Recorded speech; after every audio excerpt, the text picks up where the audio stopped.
예, 저 이제 세종대왕이 한 부분은 2-3 거기 보고 끝내죠. 천지인요, 점 하나 아래야 이에서 오와 우어, 요야, 유여가 다 나왔다. 이거는 다음에요. 뒤에 자세히 설명을 드릴게요. 하나씩. 어떻게 만들어졌는지. 그 다음에 이제 2-3 보시면요. 4페이지입니다. 자음과 모음의 사용법. 끝소리는 첫소리를 다시 쓴다. 이응을 입술소리에 이르면 순음이죠. 순음을 아래에 이어서 쓰면 입술 가벼운 소리, 순경음입니다. 이 얘긴요. 이응을 입술소리 아래에 쓴다는 건 비읍 아래에 이응을 쓰면요. 비읍 순경음이죠. 이제 이런, 지금은 이제 안 쓰는데요. 그쵸? 지금은 안 쓰는데, 이제 사라진 소리죠. 그래서 이 소리 가지고도 뭐 말이 많아요. 당시 음가가 있었다, 없었다. 아예 없었다, 처음부터. 이런 주장도 있고요. 예. 어떤 비읍과 이응의 중간 정도다. 근데 여기 지금 설명된 걸 보면요. 비읍하면 입술이 비읍한데 입술을 되게 가볍게 빨리 떼고 목구멍 소리가 더 큰 겁니다. 여기 말하고 있죠. 비읍은 비읍인데 목구멍에서 나온 소리가 더 큰 비읍이다. 비읍할 때 속에서 더 소리가 더 올라오고 입술은 빨리 갖다 떼라. 이 기호들이 말하는 게 지금 이제 좀 보이실 겁니다. 이응이 의미하는 건 목구멍 소리를 내라는 거죠. 예. 그래서 순경음이 되고요. 첫 소리를 합하여 쓰려면 나란히 쓴다. 첫 소리를 합해서 쓰려면요. 쌍기역이요. 예, 이렇게 나란히 써라. 예. 이게 이제 아까 말씀드렸지만 우리가 아는 이렇게 쌍기역이 아니라는 거죠. 된소리가 아니고, 예, 기역이 더 이렇게 뭉치면서 소리가 더 이제 뭉치면서 나는 소리입니다. 끝소리도 동일하다. 정성도 똑같다는 거고요. 아래와 오, 우, 요, 유는 첫 소리에 아래에 붙여 쓰고, 아시겠죠? 밑에다 쓰라는 겁니다. 자음에. 어떤 모음은 자음에 옆에다 붙여 써야 되는 게 있죠. 오른쪽에 붙여 써야 되는 게 있다. 모든 글자는 반드시 합해져야 음절, 하나의 음을 이룬다. 왼쪽에 한 점이 있으면요. 아까 거성이고요. 왼쪽에 두 점이 있으면 상성이라는 겁니다. 상성은 소리가 올라가는 소리고요. 거성은 이제 큰 소리고요. 점이 없으면 평성이고, 아무 점이 없으면요. 평성이고요. 그 다음에 입성은요. 점이 붙은 건 나머지랑 똑같은데 거성 중에도 입성이 있을 수 있다는 거죠.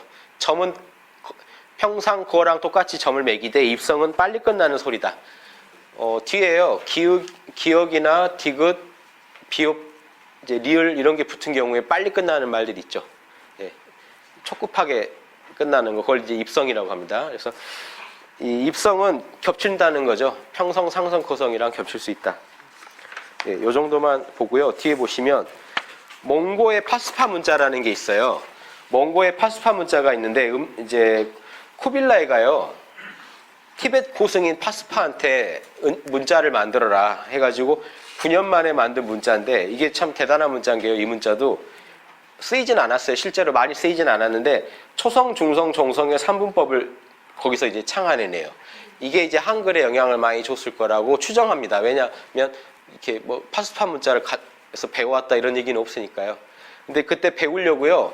중국 같은 데 가가지고 막 신숙주나 가서 조사하고 한 그 기록이 있어서 이때 또 원나라 때 우리나라도 원의 식민 뭐 이렇게 좀 됐잖아요. 그래서 그 지배를 받았기 때문에 그때 파스파 문자도 많이 이제 또 우리나라에서도 지식인들이 쓰기도 했었고 해서 영향을 받았을 거라고 이제 추정을 합니다. 그래서 한 번씩 기사 한 번씩 뜰 때 있어요. 한글은 파스파 문자를 가지고 했다. 막 이런 게 말이 나올 만한 게요. 뭐 리을 이런 글자도 있고요. 기역, 니은, 뭐 니은 비슷한 것도 있던 거. 요런 글자로 쭉 이어져서 초성, 중성 이런 정성 체계를 가지고 있습니다. 그래서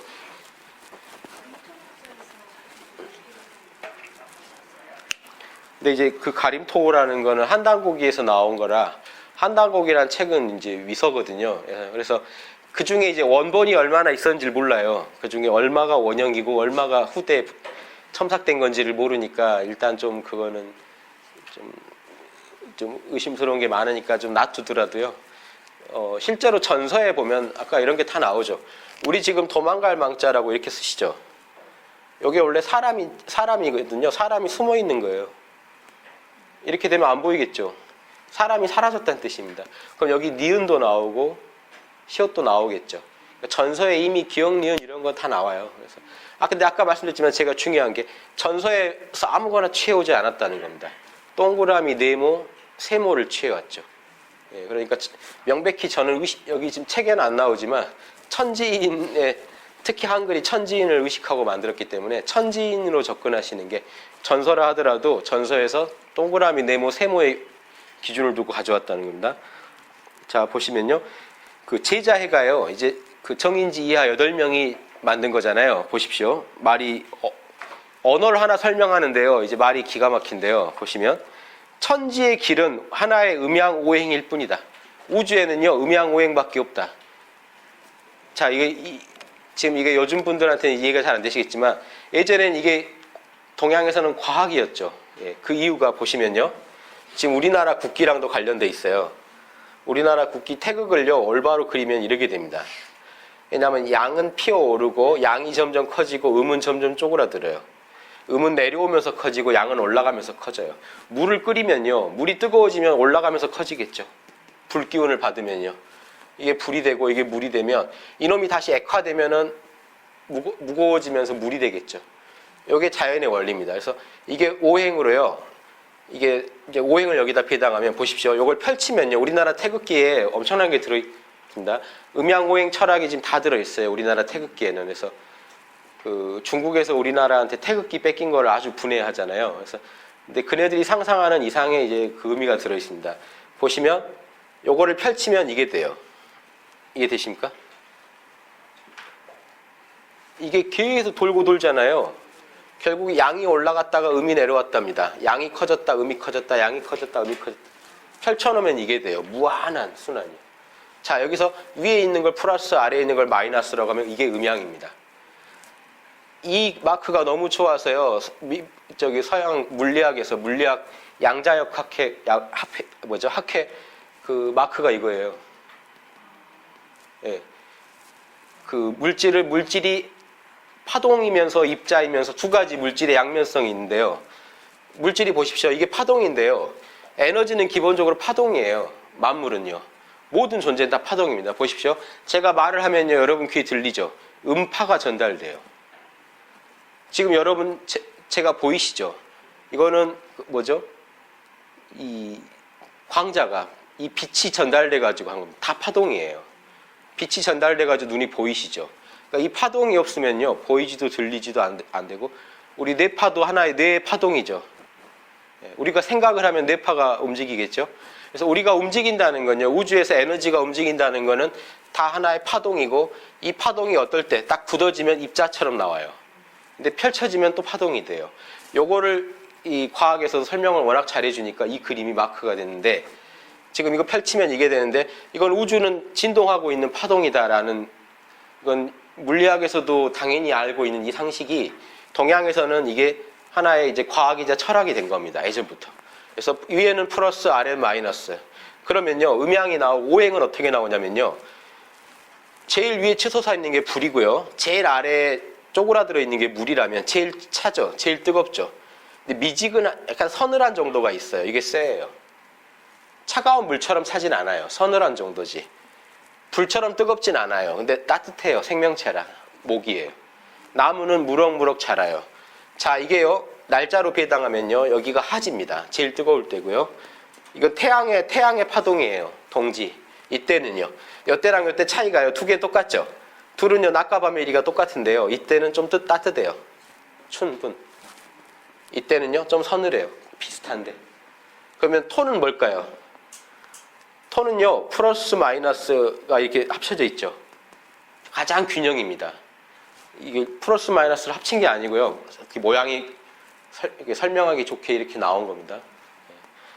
톤은 플러스 마이너스의 균형이라고 이해하시면 돼요. 생긴 대로. 그래서 이 톤은요. 어떻게 설명할 때는요. 이 사계절에 다 끼어 있어요. 톤은.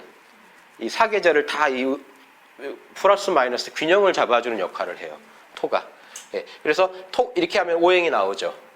이해되십니까? 그래서 여러분이요. 이 우리나라 태극기를 결국에 이제 현대 물리학에서도 만물이 파동이다. 하나의. 에너지는 파동이다라는 걸 이해하시면 음양오행을요, 그분들한테 음양오행, 당신은 지금 음양오행을 인정한 거다라고 하면 그 사람들은 무슨 소리냐, 난 모른다 하겠지만 우주가 출렁인다는 거에 이미 다 들어있는 겁니다. 주역 8개는요, 8개는 다른 게 아니라 이걸 8개로 쪼개본 게 8개예요. 양이 막 시작했을 때, 한참 자랐을 때, 위로 치솟았을 때, 정점 칠 때, 좀 내려갈 때, 아주 꺼질 때, 요걸 펼쳐놓으면 8개가 됩니다. 네, 그래서 음양, 오행, 8개 이런 건요, 다 결국 하나예요. 이거 하나로 말면 우리나라 태극기예요. 요거를 8개로 쪼개보면 8개가 됩니다. 여기, 여기, 여기. 다 틀리죠, 에너지가. 네. 요거를 그려놓으면 음이 많다, 양이 많다, 양이 하나 치고 올라갔다, 양이 음을 포위한다, 양이 많이 치고 올라갔다, 음이 하나 치고 올라온다, 음이 양을 포위했다, 음이 양을 많이 치고 올라갔다, 완전히 음이 됐다. 이렇게 하면 지금 이게 8개예요. 주역 8개입니다. 그러니까 8개 모르셔도 되겠죠. 태극기만 하시면 돼요. 양은 뜨거워졌다 추워졌다 한다. 이게 하루의 사이클도 되죠. 이 8개가 전혀 어렵지 않습니다. 그냥 기호예요. 이 에너지를 설명하려고 기호로 써놓은 거예요. 그래서 이것만 이해하시면 돼요. 우리 우주는 음양이다. 진동하고 있다. 남자와 여자, 빛과 어둠. 예. 우주 자체가요, 빅뱅 이론도요, 우주가 팽창했다가 수축했다 하는 겁니다, 결국에는. 예. 우주가 처음 탄생해서 빵 하고 터졌는데요, 수축하는 힘이 잡아주지 않았다면 우주는 날아가 버렸을 겁니다. 은근하게 또 뭐가 막고 있어요. 잡아주니까. 이번에 그 입자가속기, 유럽에서 그 미니 블랙홀을 만들어서 뭐 실험을 막 하는 게 우주 태초예요. 이렇게 발산하는 힘과 잡아주는 힘에 요걸 담당하는 어떤 그런 입자들이 궁금해가지고 실험하는 겁니다. 동양에서는요, 그게 입자로 찾아질 게 아니고요. 입자를 하더라도 입자가 뭔가 나오더라도 더 중요한 거는 우주는 애초예요. 만물은 무조건 음과 양으로 이렇게 팽창과 수축의 어떤 절묘한 균형 하에 뭔가가 잡아주고 있다는 겁니다. 우주가. 그걸 신이라고 그래요. 동양 철학에서 신은요, 어떤 인격 신이 아니고요, 이 우주에서 음과 양의 음양오행의 법칙이 어디서나 구현되게 잡아주고 있는 힘입니다. 이걸 물리학에서 어떤 입자적인 걸로 찾아보려고 하니까 안 찾아지죠. 그래서 추정만 하지 실제로 못 찾아내요. 왜냐? 신은요, 보이지 않아요. 보십시오.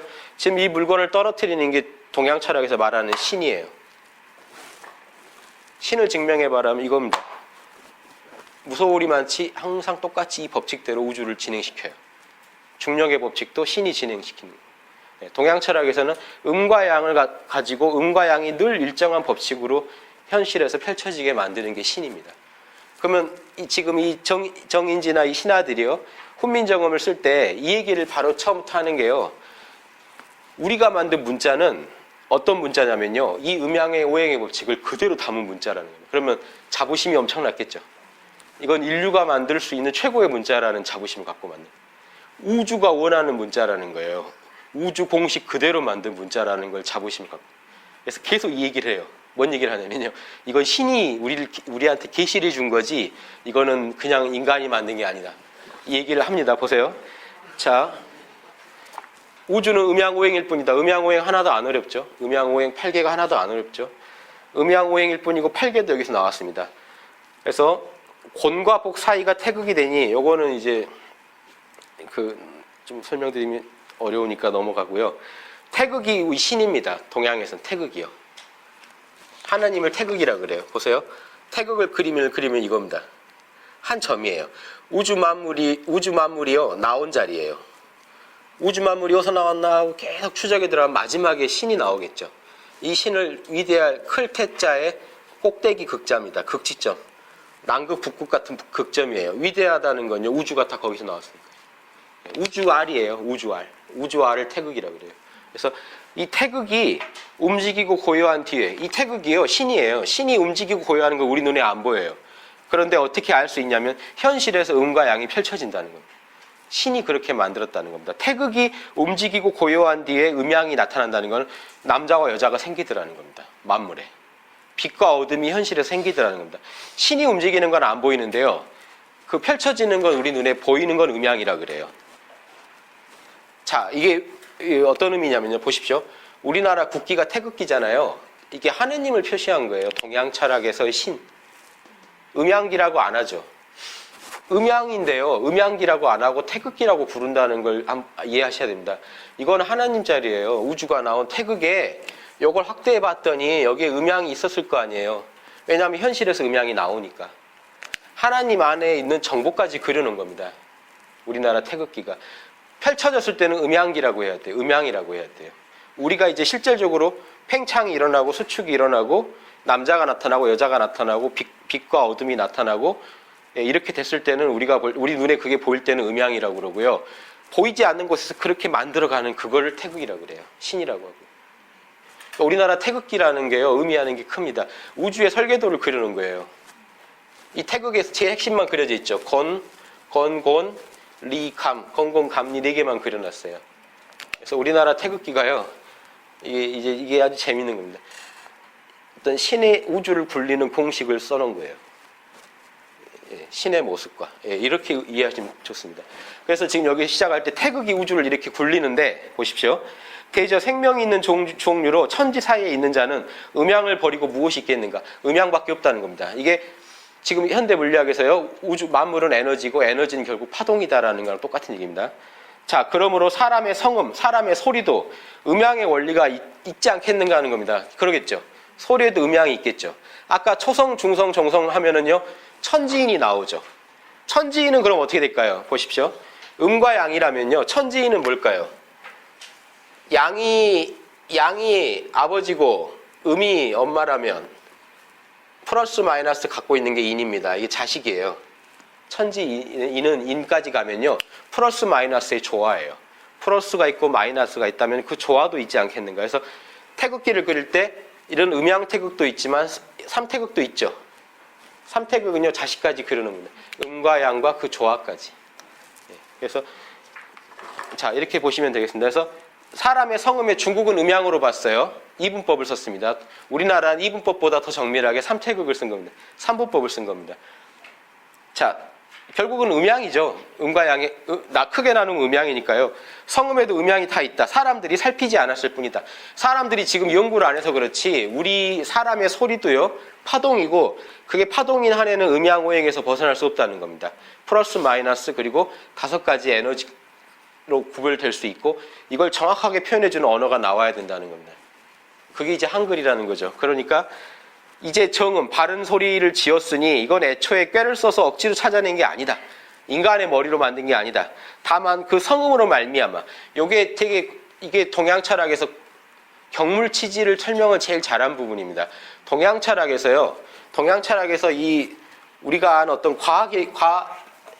동양 철학에서 과학적으로 접근하는 거거든요. 이게 그냥 머리를 써서 만든 게 아니고요. 동양 철학에서는 학문을 하는 기본 입장을 경물치지라고 합니다. 사물에 나아가서예요. 사물에 나아가서 격은 연구한다는 거예요. 사물의 본질을 연구한다. 그래가지고 지혜를 이룬다. 이건 내 문제고 이건 사물의 문제입니다. 사물에 있는 원리를 정확히 연구하면 내 지혜가 만들어진다. 이게 대학의 8조목의 첫 번째죠. 경물치지. 요게 되면 성의 정심. 이제 아는 걸 가지고 성의껏 하고 이제 아는 걸 실천하려고 노력하고 정심, 내 마음도 바로잡고 수신, 내 몸을 바로잡고 이렇게 나가는데 경물치지를 지금 뭐라고 했냐면 여기서는요. 지금 여기서 연구한 건 성음이죠. 소리. 소리에 나아가서 본질을 연구해서 지혜를 이룬다는 거를 지혜는 결국 뭘 알아내요? 원리를 알아내요. 그래서 지금 뭐라고 설명했냐면 다만 소리로 말미암아 그 원리를 끝까지 한번 파봤을 뿐이다. 세계의 언어 중에요. 이런 매뉴얼이 있는 언어도 드물고요. 보십시오. 세계 언어 중에 이 매뉴얼이 있어요. 지금 제가 매뉴얼 책 광고하는 건데요. 이 매뉴얼이 딸린 언어도 없고요. 이 매뉴얼이 이렇게 이제 광호하게 얘기하는 데도 없습니다. 그냥 우리 쓰기 좋게 언어 좀 만들어봤다 이렇게 돼야 되는데 그게 아니라 천지에 그대로 상응하는 천지의 음양오행의 우주 공식에 그대로 상응하는 언어를 그동안 사람들이 이미 있었지만 연구를 안 하던 걸 우리가 팠다. 그래서 그 원리는 이미 둘이 아니니 천지 귀신과 그 작용을 한 가지로 하지 않겠는가. 우주 굴리는 신, 천지 귀신은요 천지신명이에요. 천지신명과 이 뜻이 하나로 통한다. 천지신명의 뜻도 음양오행 8개죠. 우주를 굴리시는 분의 뜻도요. 우리가 이제 한글에다 담은 것도 음양오행 8개의 원리입니다. 이건 철학입니다. 아까 언어의 유용성, 언어가요, 이제 너무 유용해서 우리가 지금 휴대폰이나 디지털 문화랑 그냥 맞잖아요, 한글은. 그냥 쉽게 씁니다. 중국 같으면 얼마나 힘들겠습니까? 그 한자를 다 입력하려면요. 그래서 우리가 아주 쉽게 쓰고 있는 것도 이렇게 처음부터 이렇게 음양오행으로요, 언어를 만들어 보겠다고 작정하고 덤볐기 때문에 세종대왕께서 우리가 쉽게 쓰는 겁니다. 아주 쉽게, 최대한 쉽게 만들려고 하셨어요. 자, 보세요. 이제 음양오행으로 만들었는데, 기역, 니은부터 한번 볼게요. 지금 여기서 지금 잠깐 다룬 거지만, 동양 철학의 되게 핵심입니다. 제일 중요한 부분 들으신 거예요.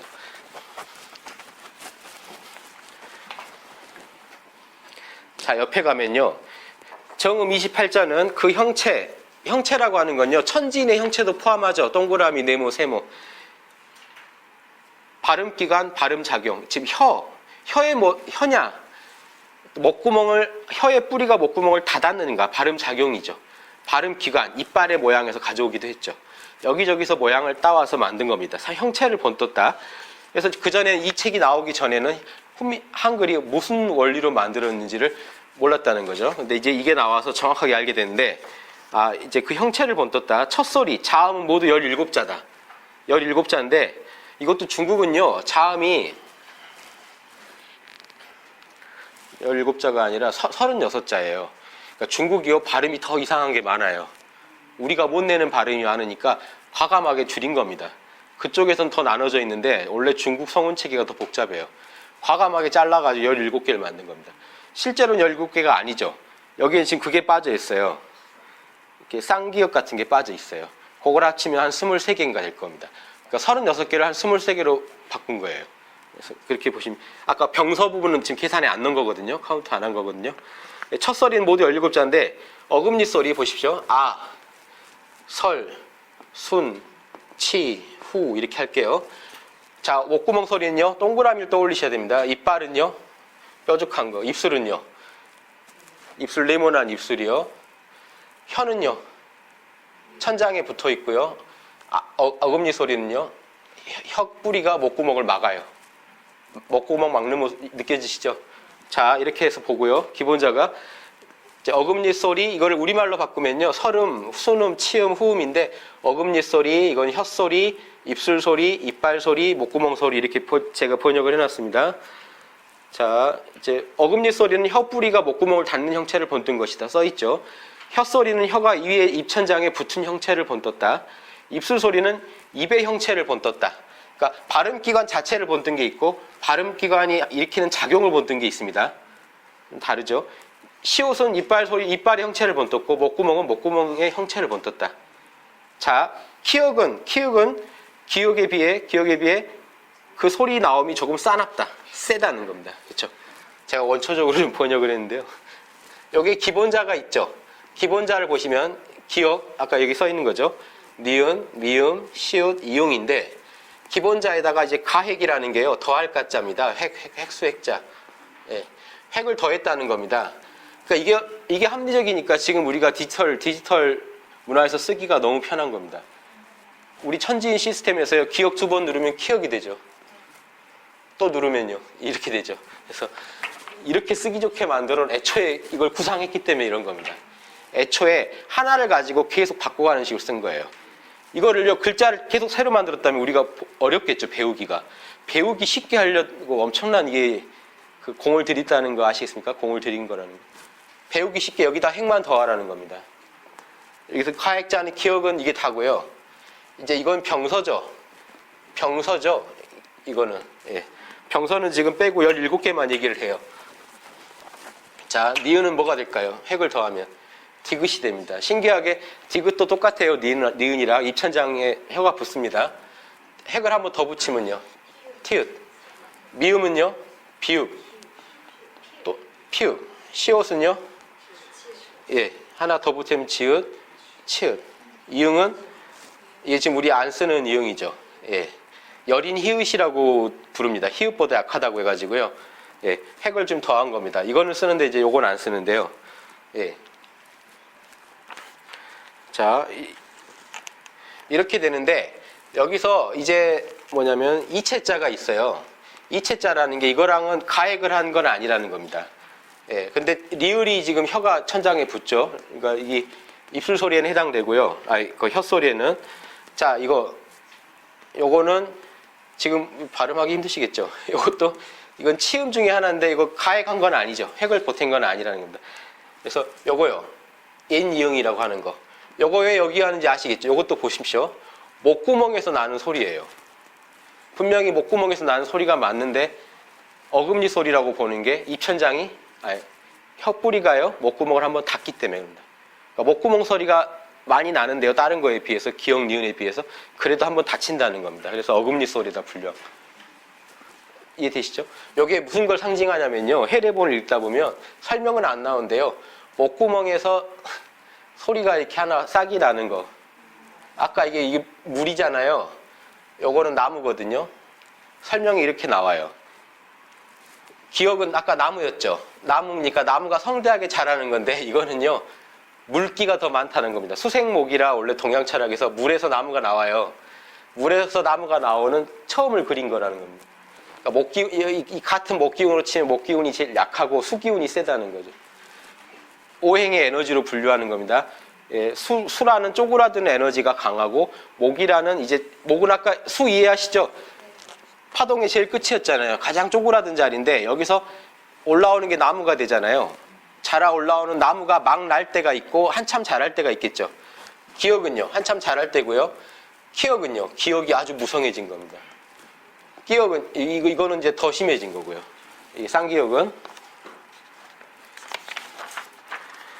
자 뒤에 보시면 이제 오행 철학이 나오는데 한 번만 이게 어려울 수 있는데요. 제가 아무튼 설명을 해드리면서 한번 볼게요. 대저 사람의 소리는 오행의 뿌리를 두니 사계절과 합하여 어그러짐이 없다. 사계절이랑 딱 맞게 돼 있다.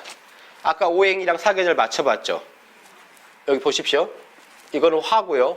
입술은 토고 치는 금이고 후는 수인데요. 수는 뭘까요? 오행 계절로요. 이거 기억하십시오. 여기가 겨울입니다. 여기가 여름이겠죠. 제일 뜨거울 때 불. 여기가 춘분이 봄이죠. 추분은요. 여기가 가을이고요. 여기는 가을, 쇠는 가을이고요. 나무는 봄을 의미합니다. 그러니까 우리 한글은 이 계절하고도 맞게 맞춰놨다 이겁니다. 지금.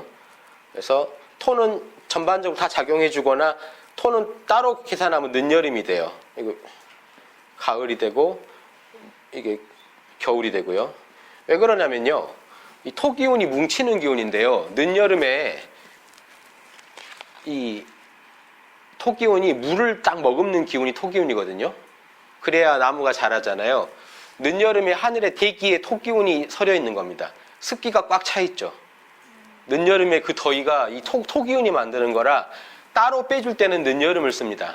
보통은 다 작용한다고 보는데요. 혹시 따로 쳐준다면. 예. 그래서 보십시오.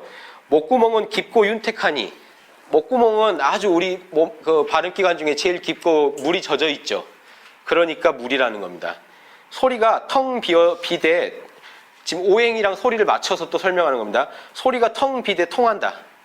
예, 목구멍에서 소리가 탁 나오잖아요. 그래서 물이 텅 비대 밝으며 흘러서 물이 잘 통하는 거랑 같다. 계절로는 겨울이 되고 음으로는 궁상각치우 중에 우가 된다. 이렇게 하나씩 설명하는 겁니다. 어금니는요. 이빨이 거칠면서 길다는 거죠. 그러니 나무의 형상이 있다. 소리가 목구멍 소리와 비슷하되 물에서 나온 거니까요. 나무가 비슷하되 실하다는 겁니다. 뭔가 묵직하다는 겁니다. 그래서 나무가 물에서 생겨났으나 형체가 있는 것이랑 같다. 물은요. 형체가 없다고 본 겁니다. 그렇죠? 고정된 형체가 없는데 나무는 이제 단단하잖아요. 그래서 물에서 나온 소리라 그렇다. 어금니 소리가 그렇다. 혀는 날카로우면서 움직이니 불이다.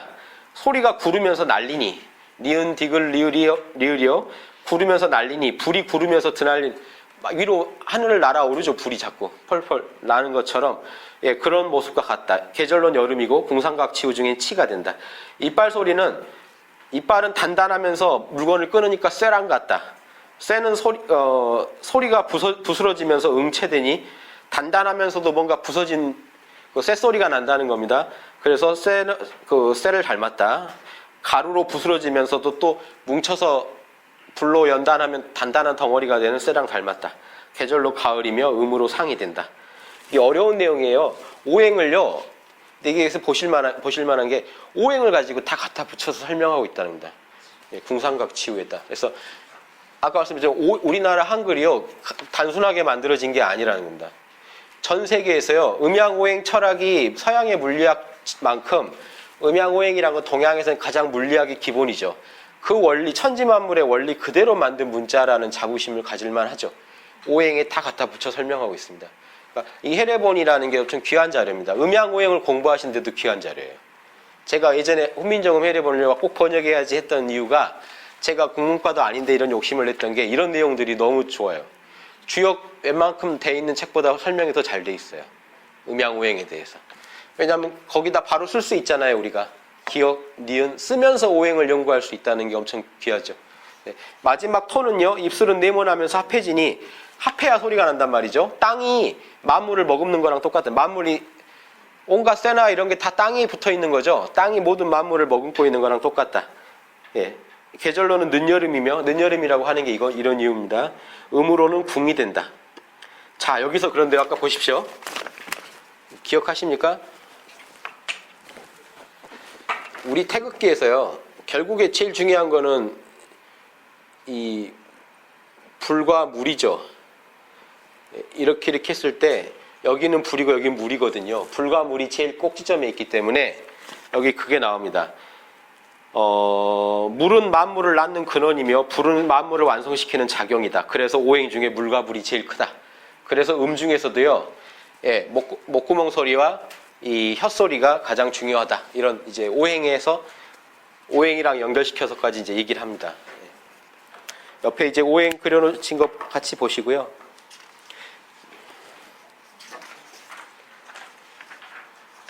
이게 지금 첫소리 가운데 요 그림 바로 윗줄 보시면요. 지금까지 설명한 것이 첫소리 가운데 음양오행의 방위와 이런 수가 그 안에 들어있는 것이다. 자음 안에 이렇게 음양오행이 들어있다. 자, 이렇게 좀 설명할 수 있으면 좋겠죠. 외국인한테도요. 한글이 이런 글자다. 네. 이게 이제 아까 기본자, 가액자, 이체자까지 했습니다. 네. 자음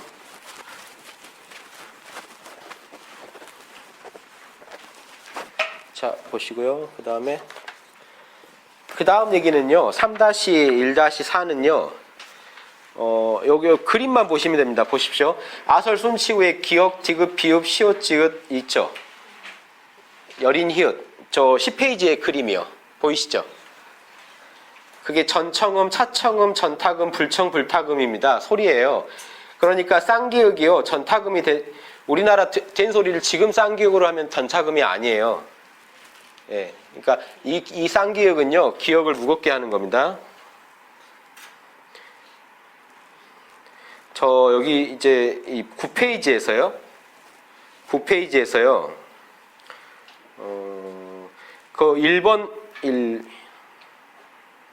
한 9줄 위에 1번이라고 보이십니까? 1번 기역은. 예, 1번 기역은 나무의 형질이 이루어진 거고, 키읔은 나무가 성대하게 자란 거고, 쌍기역은 나무가 노쇠하고 씩씩해진 거다. 이렇게 오행이 기운이요, 가액이 될수록 더 세진다는 겁니다. 더 센 걸 표현할 때 핵을 더한다. 핵을 더하거나 글자를 더 붙인다는 겁니다. 예. 자, 그런데 옆에 보시면 전청음들을 되게 두 번 나란히 쓰면 전타금이 돼요. 그런데 후음만은, 목구멍 소리만은요, 차청음인 히읗을 두 번 쓰죠. 이해되시죠? 뭐 별거 아닙니다. 그래서 이게 좀 차이가 있다. 쌍기역, 쌍디귿, 쌍비읍, 쌍시옷 있는데, 예, 쌍히읗을 쓰잖아요. 그래서 전청음에 해당되는 그 이제 음은 지금 안 쓰니까, 예, 이렇게 보시고요. 자, 이 정도면요, 지금 자음에 대해서는 좀 샅샅이 보신 거죠. 아무튼 오행에 맞춰져 있다, 오행에 상응하게 돼 있다, 이거 이해하시겠죠? 자, 이제는요, 모음으로 갈게요. 제자해가 지금 제일 양이 많습니다. 훈민정음 해례본 중에. 글자가 어떻게 만들어진지 설명하는 데라서요. 여기 보시면 3-1-5에 보면요, 가운데 소리 모음은요 11자다. 모두 11자니까요. 보십시오. 천지인 시스템에서 이거죠. 요거 결국 이 세 개가 만들어내는 게요, 8자가 나와요. 오, 우, 유, 요, 그쵸? 아, 뭐, 요, 야, 이렇게 8개가 나오잖아요. 8개의 으뜸이죠. 이게 동양철학에 또 맞춰놓습니다. 천지인이 만물의 으뜸이라는 겁니다. 그 중에 천이 제일 으뜸이죠. 여기는 하느님 자리예요. 요 점 하나는요, 아까 태극이죠. 태극이에요, 사실은. 하늘 그러면요, 하느님이라는 의미도 있거든요. 그래서 결국 하늘이 땅도 만들고 사람도 만들기 때문에 태초에 우주밖에 없죠. 별도 없거든요. 그래서 이것 중엔 이게 먼저다. 이 얘기를 합니다. 그래서 같이 이해해 보시고요. 가운데 소리 11자인데 이 아래아는요, 혀가 쪼그라들며 소리가 깊으니 하늘이 자시에서 열린 거다. 저 맨 뒤에서 소리가 나더라는 겁니다. 형체가 둥글다라고 하죠. 둥근 점을 의미합니다. 막 찍은 점이 아니고요. 둥근 점입니다. 하늘을 본떴다. 하늘은 둥글니까요.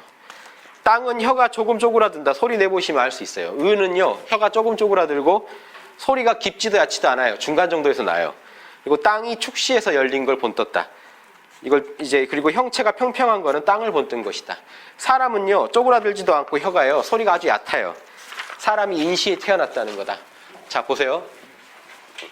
여기 잠깐만 하면요, 하늘이 자시에 열려요. 이게 축시가 아까 자시가 11시에서 1시, 축시가 1시에서 3시, 인시가요, 자축 인묘 중에 인시가 3시에서 5시거든요. 요 사이클이 우주에도 그대로 있다고 봅니다. 술, 해시가 있고요. 술시가 있고, 그 다음에 유시가 있어요. 자, 보세요. 이제 우주 빅뱅을 동양철학으로 설명하는 거예요. 지금 빅뱅 이론이랑 똑같아요. 자시에 하늘이 처음 열렸다는 건 우주가 생긴 겁니다. 에너지만. 그러다 축시에 땅이 생겼다는 건요, 이 세월이 지금 계산할 수 없는 세월이겠죠. 우주적으로는요. 우주에서 축시에 들어가니까 별들이 만들어지더라는 겁니다. 인시에 되니까 생명체들이 태어나더라는 겁니다. 아까 머리 똑바로 든 놈, 아래로 든 놈, 옆으로 든 놈들이 나오더라는 겁니다. 하늘에서 땅이. 그러면요, 빅뱅이 이렇게 진행되면요, 지금 우주는 빅뱅 이론에서는 우주가 쪼그라들어서 사라질 거라는 설도 있고, 팽창하다 터져버릴 거라는 설도 있고, 팽창과 수축 간의 균형이 어떻게 되냐에 따라 어떻게 될지 모르거든요. 수축하는 힘이 커지면 쪼그라들 거고, 팽창하는 힘이 커지면 터져버릴 거고, 그냥 고만하게 계속 갈 수도 있다는 설이 있는데, 동양철학에서는 우주 만물이 항상 사이클이 있기 때문에 사라진다고 보는 겁니다. 유시의 생명체가 다 사라져요. 술시의 별들이 사라져요. 지구가. 축시의 해시의 하늘이 사라져요. 근데 동양철학은 윤회론이에요. 여기서 안 끝나요. 다시 또 주자학은 윤회론이 아닙니다. 사람 돌아가셨는데 제사 지내는 거 열심히 하는 유교가 오히려 윤회론이 아니에요. 사람이 죽으면 혼이 흩어져 버린다고 봅니다. 주자학에서는. 근데 왜 제사 지내냐? 자식의 정성이라는 겁니다. 근데 원래 주역은요, 유교는 윤회론이에요. 주역을 보시면. 왜냐하면 이게 돌고 돌아요. 계속. 8개가 돌고 도는 게 원래 주역이라, 원래 주역은 윤회론인데, 송나라 때 유학에서는 되게 이제 윤회론을 거부합니다. 왜냐하면요, 불교랑 차별성을 두려고요. 불교를 강하게 배척하면서 나온 거라. 그래서 우리나라에서도 정도전이나 정몽주 선생이 불교를 공격하려고 성리학을 수입에다가 공격합니다. 불교 까는 데는 최고의 논리거든요. 불교의 철학도 가지고 있으면서 불교에서 그 사람들을 속인다고 보는, 혹세무민한다고 보는 여러 가지 판타지한 얘기들을 다 빼버린 거기 때문에, 또 그런 이제, 근데 이렇게 보시면 이게 자시에 열리고 축시에 열리고 한다는 게 이겁니다. 자, 그런데요, 이제 이게 중요한 건 아니고, 자, 형체가 서 있는 거, 삼각형이 지금 사람에서 가져온 거죠. 삼각형에서. 자, 그리고요, 이 아래의 8소리는 모두 한 번 열리고 한 번 닫힌다는 게요. 보세요. 아오 요 유는요. 아오 요 유는 입이 어떻게 되나 보세요. 혀가 말립니다. 오, 우, 유, 요는 이게 입술이 쪼그라들죠. 예. 입이 쪼그라들죠. 그쵸? 아, 요, 야는요, 벌어지죠. 그래서 한 번 열리고 한 번 닫힌다는 게, 이것도 지금 요즘 빅뱅 이론이죠. 우주가 한 번 열렸다 닫혔다 하는데요. 이런 걸 우리 언어가 가지고 있다는 겁니다. 예. 오, 우, 유, 요는 입술이 오그라들고, 예, 요, 야는 벌어진다는 겁니다. 그래서 이게 한 번 열리고 한 번 닫힌다. 그래서 동양철학은요, 지금 이 자축인묘 진사오미 이것만 아셔도 돼요. 태극. 끝없이 열리고 닫히고 하는 게요, 한 번도 멈추면 안 돼요, 우주는. 예, 완전히 사라졌다가 새로 또 나옵니다. 이게 이제 우주론, 동양철학의 이론이라서요. 그래서 이걸 늘 한결같이 이걸 주재하시는 분이 하나님이에요. 천지신명이라고 할 때도요. 천은 동그라미를 상징하고요. 지는 네모를 상징하고요. 신은 하느님이고요. 명이 땅의 신이에요. 신의 양적인 작용, 신의 음적인 작용. 그래서 원래 천신지명인데 천지신명이라고 부르는. 천이 신이고요. 지가 명이에요. 하늘의 동그란 작용, 우주를 팽창시키는 작용. 하늘의 네모난 작용, 우주를 쪼그라들게 하는 작용. 그래서 천지신명이라고. 아까 천지귀신이라고 한 것도 이겁니다. 이걸 명을 귀라고 본 겁니다. 명이 쪼그라드는 거니까. 그래서 이게 다고요. 그래서 자, 이거는 지금 그림을 그려가면서 한번 설명해 볼게요. 자, 이게 모음을 좀 빨리, 시간이 좀 꽤 됐죠. 빨리 정리하겠습니다. 원래 빨리 끝내고 말씀도 좀 나누고 하려고 했는데, 보십시오. 이게 하늘이죠. 지금 이 뒷부분 설명을 제가 이 그림으로 설명을 드릴게요. 드라마 보시면요, 세종 여기다 점을 찍고 이렇게 여기까지만 그려놓으니까 그 소희라는 궁녀가 이걸 나머지를 채워서 아, 이렇게 하면 되겠구나 하는 장면이 나오는데, 이게 지금 한글의 기본입니다. 모음의. 지금 모음의 기본은요, 동그라미 하나랑 짝대기 하나, 세로줄 하나죠. 이걸 합치면 사실 이게 돼요. 그쵸? 제가 뒤에 그려놨나요? 예. 13페이지 보면 그림을 보시면 이해가 되실 겁니다. 이런 그림이에요. 그런데요, 보세요.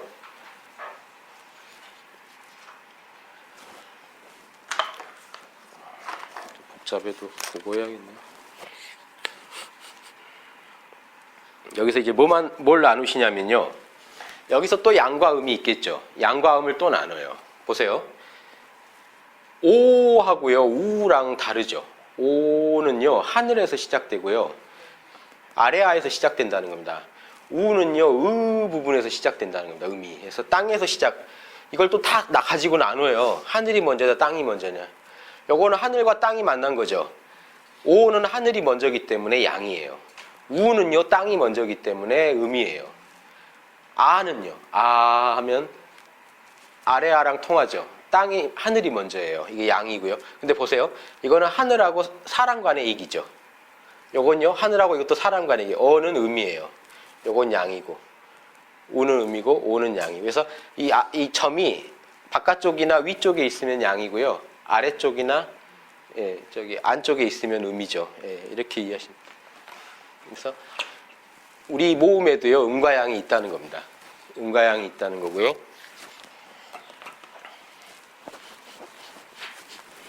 아까 그 열리고 닫히고랑 이제 또 다르죠. 요거는 자꾸 여러 가지로 분석을 해보는 겁니다.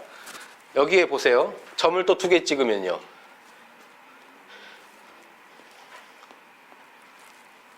여는요. 여는 음이죠. 야는 양이죠. 요는 양이죠. 유는 음이죠. 그래서 이렇게 해가지고요.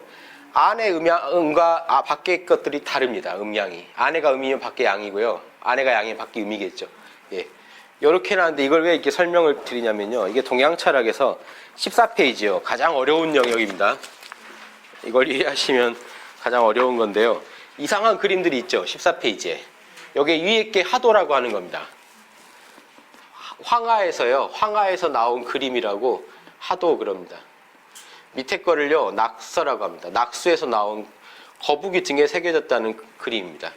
위에는요. 황하에서 어떤 말이 하나 나왔는데 등에 그 그림을 달고 나왔다는 겁니다. 복희 씨가 이걸 보고 이제 역을 처음 그려요. 8개를. 14페이지입니다. 두 번째, 거북이 등에 이게 나왔다.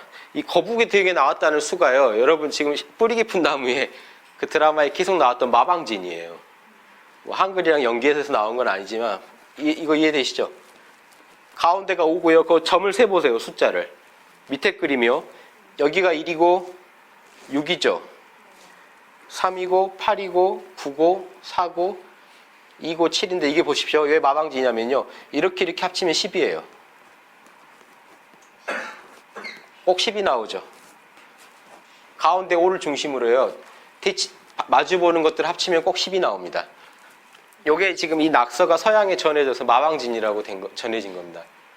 네. 이해되시죠? 그래서 요 수의 원형이 하도인데요. 이 하도에 맞춰 놓은 거예요, 이게. 하도가요. 이게 좀 어려워서 다 설명을 못 드리고 그 그림 보시면 가운데가 5고요. 10이고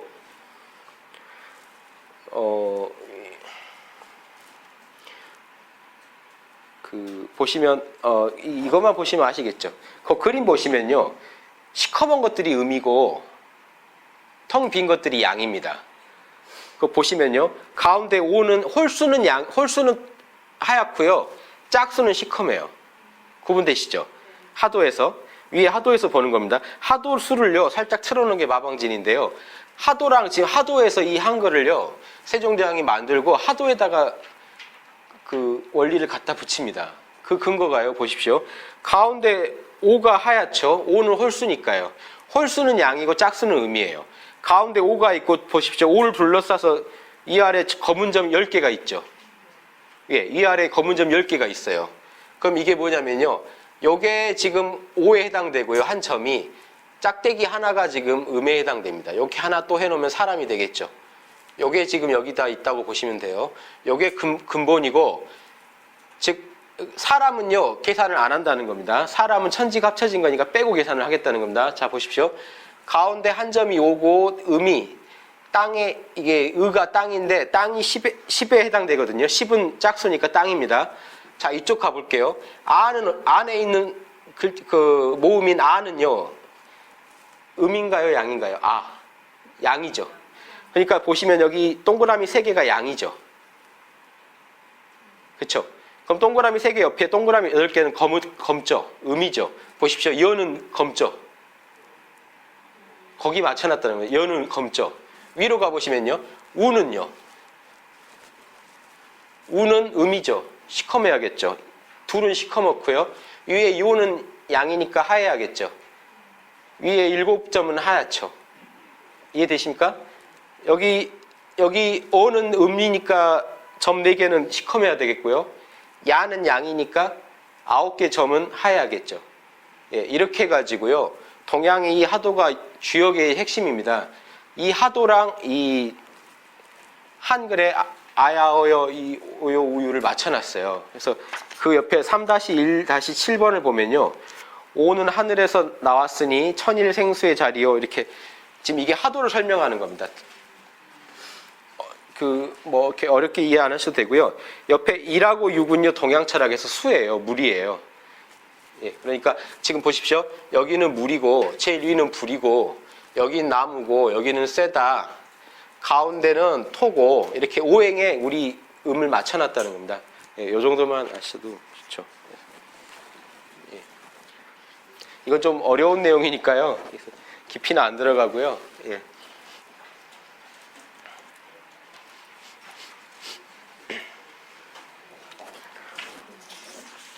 이해되십니까?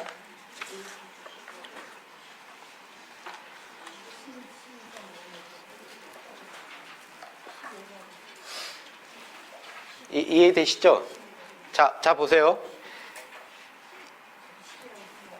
수가 있고 목이 있고 화가 있고 금이 있는데요. 이거 하나만 설명드릴게요. 수는요. 이 하도에서 1도 수고 6도 수예요. 근데 1은 양이죠. 그러니까 수 안에 또 6은 음이죠. 음과 양이 있다는 겁니다. 그러면요. 5는 수 중에 양이죠. 유는 수 중에 음이죠. 예. 그럼 유는 숫자가 뭐가 될까요? 6이 되겠죠. 5는요. 숫자가 1이 되겠죠. 이렇게 이걸 옆에 3-1-7은요. 그걸 쭉 설명한 거예요. 첫 번째요. 5는 하늘에서 처음 나왔으니 천일 1이다. 양수인 1이다. 두 번째요. 아는 그 다음에 이치하니 하늘에서 나온 3이다. 하늘수 3이다. 예. 어려우시죠? 이거는 이건 제가 설명 더 안 드릴게요. 그러니까 이 그림이랑 맞춰놨다는 건 이해하시겠죠? 예. 이게 오행의 가장 원형이 되는 그림인데요. 38목이라 그래요. 38 이렇게 화투 칠 때 나오는 그게 아니라 그 숫자 같으니까 외우기 쉽죠. 38목이에요. 3과 8은 목이에요. 그러면 3은 홀수고 8은 음수죠. 짝수죠. 그러면 아는 이 목에 해당되는 것 중에 목은 아와 여가 다 목인데 아는 양이고 여는 음이니까 아는 3이라고 설명하겠죠. 수리로.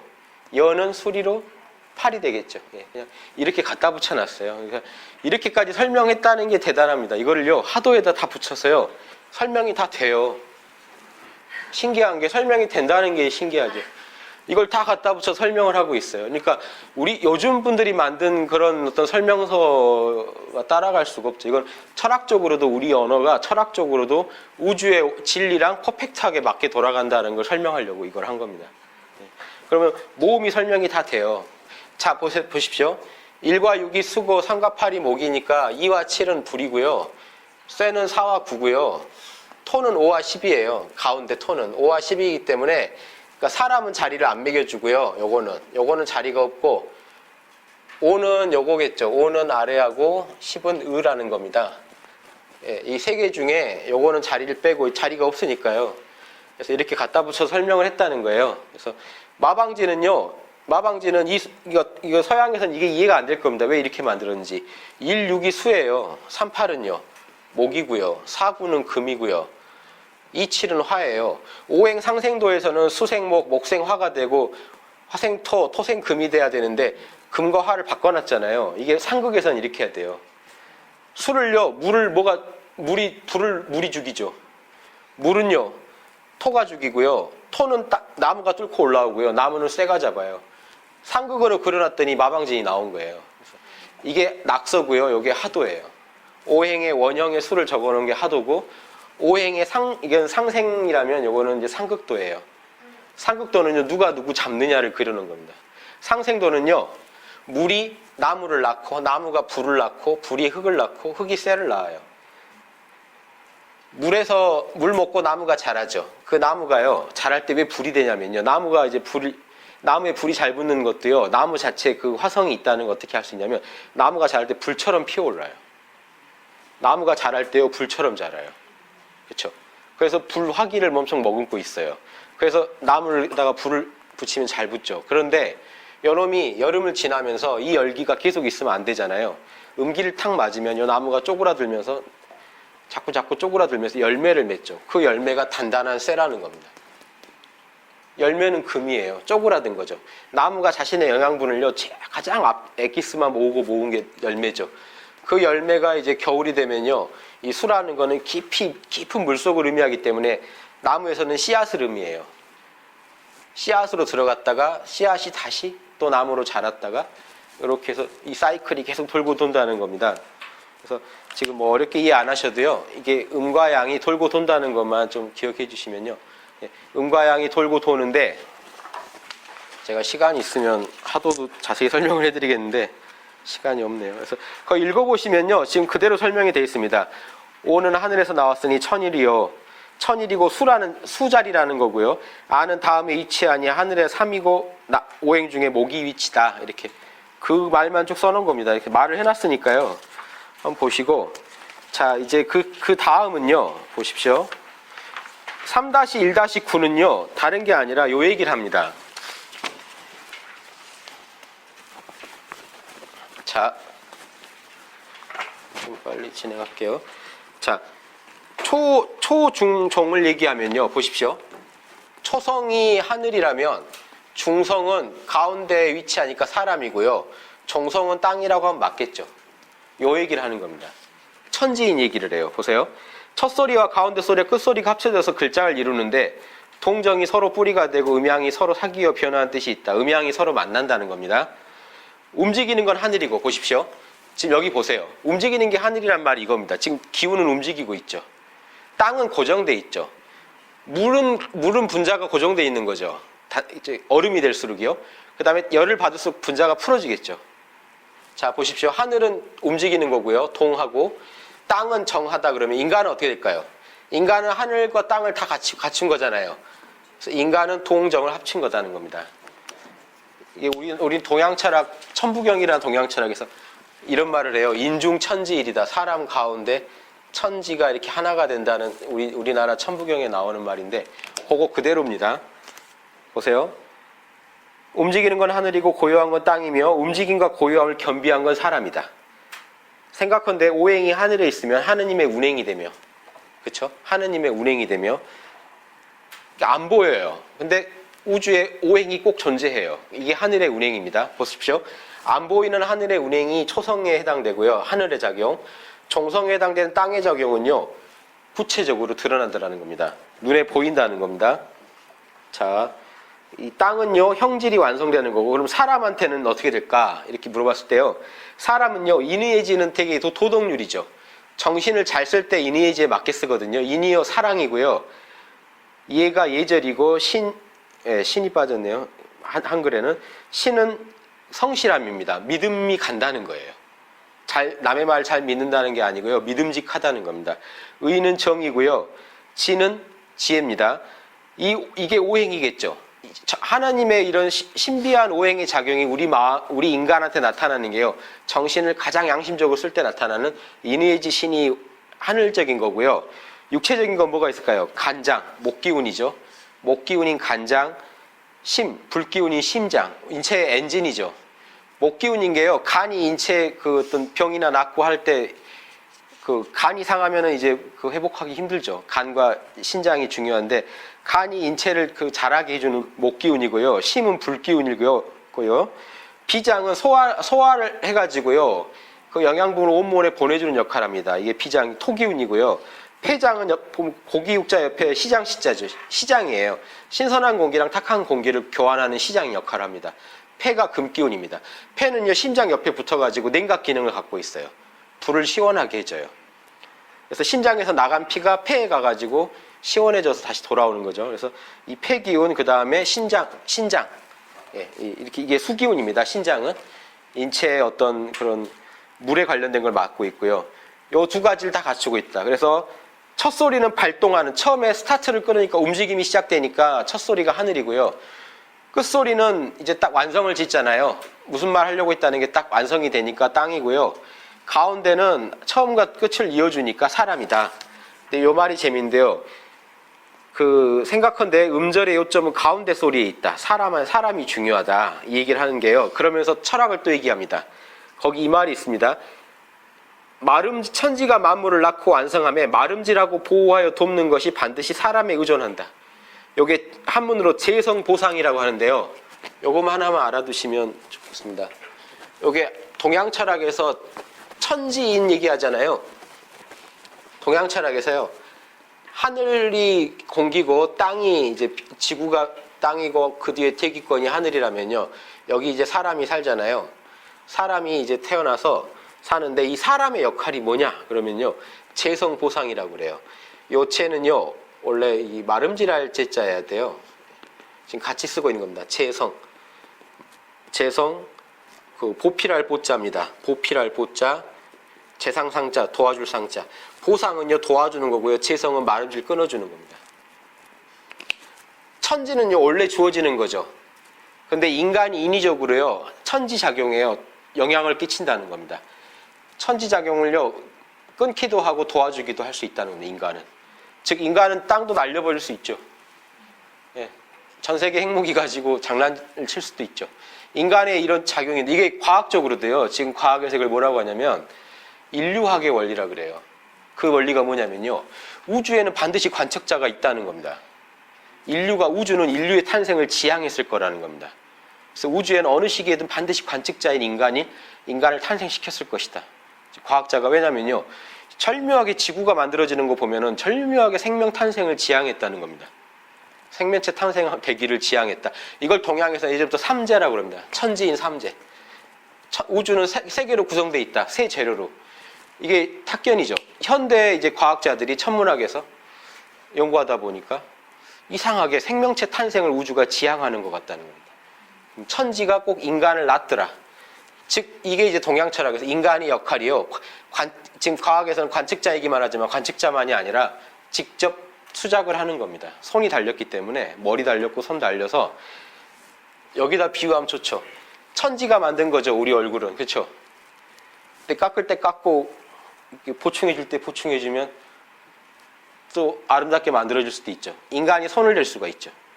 이게 인간의 능력입니다. 천지가 원래 만들어 놓은 걸요. 손댈 수가 있어요. 성형수술하듯이 깎을 때 깎고 보충할 때 보충해서 뭔가를 만들어내요. 이게 인간의 동물들은 못하는데 인간들이 한 동물들이는 아주 못하는 건 아닌데 약하고요. 아까 왜냐면 머리를 옆으로 두고 다니니까요. 식물은요 머리를 쳐박고 있으니까 아주 잘 못하겠죠. 나름 영향은 분명히 이 지구와 하늘에 끼치는데요. 영향력이 약한데 인간에 오면은 머리를 쳐들고 있기 때문에 가장 신령하다는 겁니다. 이게 이제 동양 철학과 이걸 맞춰놓은 겁니다. 자, 이걸요. 정인지 서문 중에서요. 몇 개만 읽고 끝내겠습니다. 정인지 서문의 마지막에 옆에 초성에, 중성에, 정성에, 합자에가 그리고 용자래 이게 지금 나머지 부분들입니다. 초성을 좀 더 자세히 풀어주고요. 중성을 풀어주고 정성을 풀어주고 초중 정성을 합쳤을 때 글자가 된다는 점을 또 풀어주고요. 여기 설명이 더 있습니다. 제가 줄였어요. 용자래는요. 실제 글자 어떻게 쓰는지 예를 들어주는 겁니다. 마지막에 이제 정인지 서문 가면요. 또 이 철학들이 또 나옵니다. 천지자연에 소리가 있으면 반드시 천지자연에 글자도 있다. 소리가 있다면 글자도 있을 거다. 그러니까 이거 아시겠죠? 되게 보편적인 문자를 만들려고 했어요. 특수한 상황인데도요. 조선의 특수한 말을 표현해야지 하는 점도 있지만 동시에 보편적인 문자를 지향했다는 것도 아시겠죠? 특수한 문자를 담기 위해서는 보편적인 문자를 먼저 알아야 된다고 생각한 겁니다. 그래서 천지자연에 소리가 있으면 반드시 우주 법칙에 맞는 글자도 있을 거다. 그래서 옛사람들이 소리로 말미암아 글자를 만들어서 만물의 뜻에 통하고 이게 단어 이름을 붙여서 다 알고요. 삼재의 토, 천지인의 토를 제대로 실현했다. 이건 후세에 바꿀 수 없다. 이건 당연히 해야 되는 일인데 그러나 사방의 풍토가 다르기 때문에 소리의 기운도 또한 다르다. 그래서 외국말은 그 소리는 있으나 글자는 없으니 중국 글자를 빌려서 썼다는 거죠. 우리나라 말이. 그런데 그거는요. 모난장부란 거냐 나무 끝입니다. 장부가. 네모난 나무 끝이 네모난 나무를요. 둥근 구멍에다 넣으려면 안 맞잖아요. 이렇게 어긋나는 짓이었다. 한자를 가지고 우리말을 표현한다는 건 어긋난 짓이다. 그러면서도요. 그러니까 우리나라 말을 표현할 수 있는 문자만을 지향한 게 아니죠. 그거 이해하시라는 겁니다. 천지자연의 보편적인 글자를 지향했다는 겁니다. 그러면서 우리나라 우리나라 문제도 해결하는 거죠. 어떻게 능히 통하겠는가? 억지로 해서는 안 된다. 이 말을 하고요. 또 이 자부심이 대단합니다. 당시 세종대가요. 명나라에서 계속 의심했어요. 세종이요. 여진이나 대마도나 이런 데를 꽉 잡고 있었어요. 여진이나 대마도가요. 명나라한테도 조공했지만 우리나라한테도 조공했다고요. 명나라 입장에서 조금 애매하죠. 이 자식이 내 아주 알이 아니라는 거죠. 자꾸 이렇게 넘보는 것 같이 느껴져서 세종 때 명나라하고 외교도 엄청 잘했어요. 그러면서 여진이 건들면요. 국경지대 자꾸 침략하면 아주 치밀한 계획을 짜가지고 공격해가지고 여진족들을 섬멸하고 합니다. 국방도 엄청 셌어요. 당시에. 문화도 엄청났는데 세종대왕이 대단한 게 국방이면 국방, 문화면 문화 그만한 데가 없게 해놨거든요. 이런 문자까지 만들 정도로요. 그러니까 이런 문자 만든 것도요. 엄청난 자주성이죠.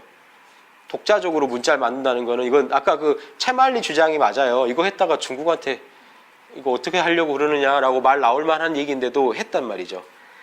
외교도 잘하면서요. 명나라 자꾸 달래가면서 할 건 다 했어요. 여진족 실 때도 다 명나라랑 조율해가지고 그러니까 명나라가 걱정했다고 전하는 말로는 걱정했다는 거예요. 사람들이 세종한테 다 귀의할까봐 조선한테 주도권이 조선에 갈까봐 걱정할 정도로 문화나 이런 그런 군사력이나 해서 절대 안 뒤졌거든요. 거기서 나온 표현입니다. 보십시오. 우리 동방의 예절 음악 문장은 중국에 견줄만 하다. 동급이다라고 얘기를 하고 시작해요. 다만 글자가 없었다.